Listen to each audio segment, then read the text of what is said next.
बिस्मिल्लाहिर्रहमानिर्रहीम। तमाम तर तारीफ़ें उस अलीम के लिए जिसने अपनी इल्म हिकमत से ज़माने में उजालों का तारुफ करवाया और रूह इंसानी को इल्म जैसी हसीन रोशनी से रोशनास करवाया। हमारा आज का जो लेक्चर है वो है जी कानून शहादत ऑर्डर 1984 पर, जिसमें हम डिस्कस करने जा रहे हैं आर्टिकल नंबर 47। आर्टिकल नंबर 47 कहता है relevancy of certain evidence. Relevancy किस चीज की? कुछ खास शहादतों की, for proving in subsequent proceeding, जिनको प्रूव किया जाएगा सब्सिक्वेंट यानी कि नेक्स्ट प्रोसीडिंग में, दूसरी प्रोसीडिंग में, the truth of facts therein stated, जिसमें क्या होगा, सच्चाई के जो फैक्ट्स हैं वो स्टेट किए जाएंगे। अब मेरी बात आप याद रखिएगा कि आर्टिकल नंबर 46 और आर्टिकल नंबर 47 इनमें वो उन स्टेटमेंट्स के बारे में बात करता है, उन स्टेटमेंट्स के बारे में बात करता है जिन स्टेटमेंट्स को कोर्ट में आकर विटनेसेस जिन पे गवाही नहीं दे सकते, जैसे कि हु इज डेड, जो मर चुका है वो गवाही दे सकता है? नहीं दे सकता। हु कैन नॉट फाउंड, जो मिल नहीं रहा। Who has become incapable of giving evidence, जो कि कैपेबल ही नहीं है एविडेंस देने के लिए। Who is kept out of the way by adverse party, जिसे मुखालिफ पार्टी ने किसी वजह से रोक कर रखा है कि वो कोर्ट ऑफ लॉ में जाकर एविडेंस ना दे। या whose attendance can not be procured, या जिसकी अटेंडेंस प्रोक्योर नहीं की जा सकती without an amount of delay, बहुत सारी डिले करके भी और बहुत सारे एक्सपेंस करके भी। तो उनकी बात ये कर रहा है, उनकी स्टेटमेंट्स की, कि वो स्टेटमेंट्स कब रेलिवेंट होंगी। वो कहता है एविडेंस बाय विटनेस, कोई भी एविडेंस जो विटनेस देता है, कहां पे, इन अ जुडिशियल प्रोसीडिंग, किसी जुडिशियल प्रोसीडिंग में, या बिफोर एनी पर्सन, या उस बंदे के सामने जो एथोराइज्ड बाय लॉ है वो एविडेंस लेने का। तो कहां पर?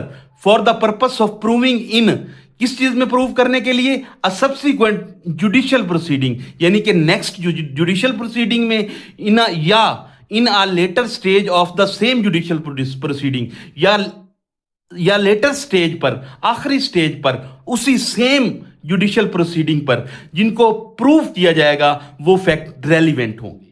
लेकिन इसके लिए उसने 3 कंडीशंस रखी हैं।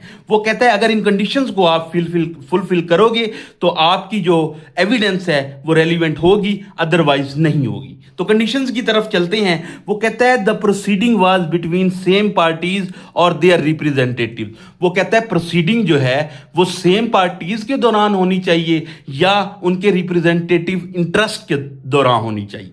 उसके बाद वो कहते हैं adverse party in first proceeding had right and opportunity to cross examination.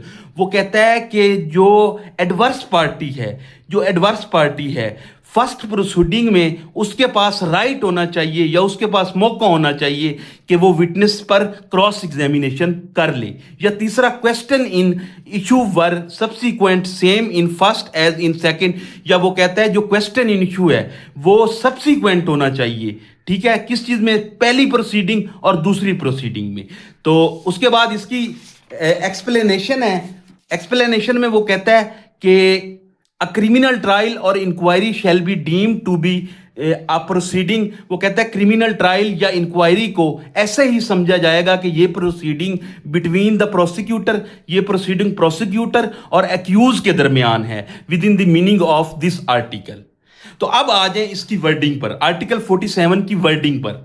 वो कहते हैं evidence given by a witness, evidence जो विटनेस देता है इन अ जुडिशियल प्रोसीडिंग, किसी भी जुडिशियल प्रोसीडिंग में, और बिफोर एनी पर्सन, या किसी भी पर्सन को जो एथोराइज्ड बाय लॉ है वो एविडेंस लेने के लिए, तो वो रेलिवेंट होगा। For the purpose of proving, किस चीज के लिए? प्रूव करने के पर्पस से, इन अ सब्सिक्वेंट जुडिशियल प्रोसीडिंग, किसी दूसरी जुडिशियल प्रोसीडिंग में, और इन लेटर स्टेज या आखिरी स्टेज पर of the same judicial proceeding, जो जुडिशियल प्रोसीडिंग चल रही हो। The truth of the fact which it states when the witness is dead.